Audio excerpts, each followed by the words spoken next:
spawned debates as to whether the original was a performance art piece, a prank, or a social statement. The Pope weighed in with a verse from the Book of Job, more cryptic than the video itself. His sneezes flash forth light, and his eyes are like the eyelids of the morning. With responses ranging from cringing reaction videos to the spawn of countless reenactments and imitators, stay tuned for more on a sensational craze you won't believe until you see. In a very short time, the phenomenon known as sneeze eating has captured the imagination of many and caused outrage in many more. The chain of events leading to the death of an octogenarian has left a dark cloud over what to many began as a lighthearted dare. A group of 4 teens were arrested last night after releasing a cloud of pepper spray in a local supermarket. The vapor quickly led to convulsive sneezing in nearly 50 affected shoppers. As the teens dashed through aisles clouded with mists of... From Women's Rights International had this to say: "Should we take this seriously? Absolutely. Until now, women's sneezes have been stifled. Girls are forced to sneeze a certain way, all dainty and ladylike, without making too much of a scene. I say, let it out. Not only let it out, but embrace it any way you can. A woman's body is precious, and so is every drop of substance that comes from it, mucus or otherwise. This really levels the playing field."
What is it that gives power over another, or power over a group?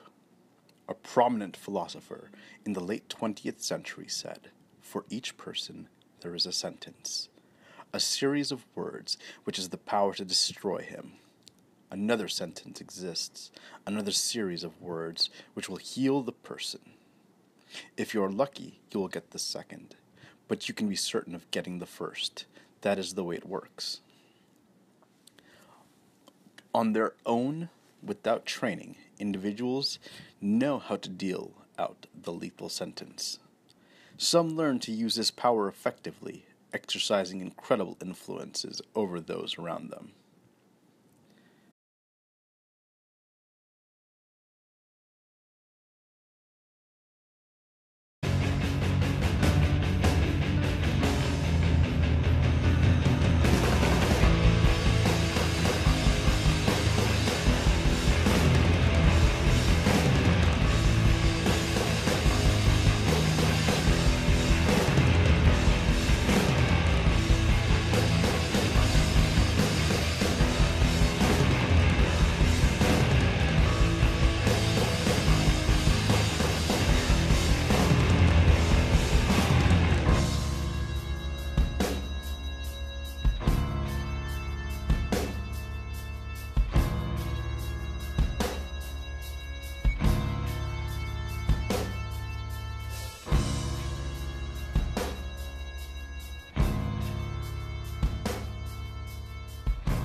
It started with a prophecy. A plague was coming, and it would wipe out humanity. This, paired with an amateur knowledge of virology, had led to the formation of the group called the Collectors. They believed that by coming into contact with as many different viral and bacterial strains as possible, they can strengthen their immunity enough to ride out the impending plague. Long ago, there was a belief that the sneeze had the force to thrust the soul from the body, potentially leaving the body vulnerable to demonic possession. This group built upon that and had come to the belief that capturing a sneeze was the way to gain vitality. There were several other tenets, all related to strengthening the body and mind, typically revolving around one of the 5 senses. Each day, around dusk, they emerge in small groups, spreading out to gather as much bacteria and viral matter as they can. Every evening, a communion of wine is passed from mouth to mouth of each of the members. It begins with the leader, who vigorously swishes it around, then locks his lips with the person to his left, transmitting the liquid into their mouth. The wine then circles around the group, always ending up back in the mouth of the leader, altered in composition and taste.